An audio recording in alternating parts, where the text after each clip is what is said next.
дүние жүзіне әйгілі болған халықтарды айтатын болсақ, олар дресс кодымен есте қалады. Араб халқы десек, жаңағы кім елестейді араб халқы десек?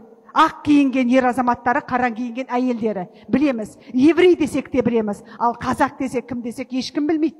Назарбаев дейміз, Головкин дейміз, әйтеу барған кезде түсіндіре алмай есіміз танып жатады.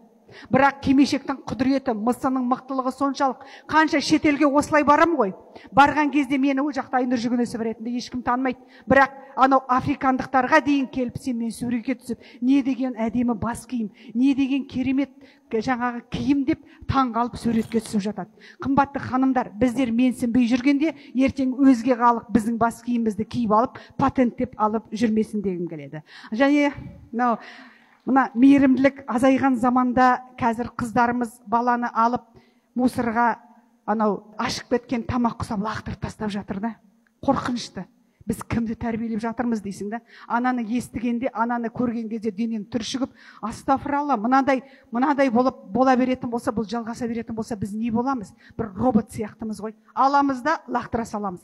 9 ай көтеріп жүрген нәрсеңді, жүрегіңнің түбінде жатқан адам, жүрегі соғып тұрған, лүпілдеп тұрған балаңды алып лақтыра салу, менің ойымда білмеймін, есі дұрыс адамның басына кіріп те шықпайтын нәрсе сияқты болып көрінеді. Бірақ бұл қоғамда бар нәрсе.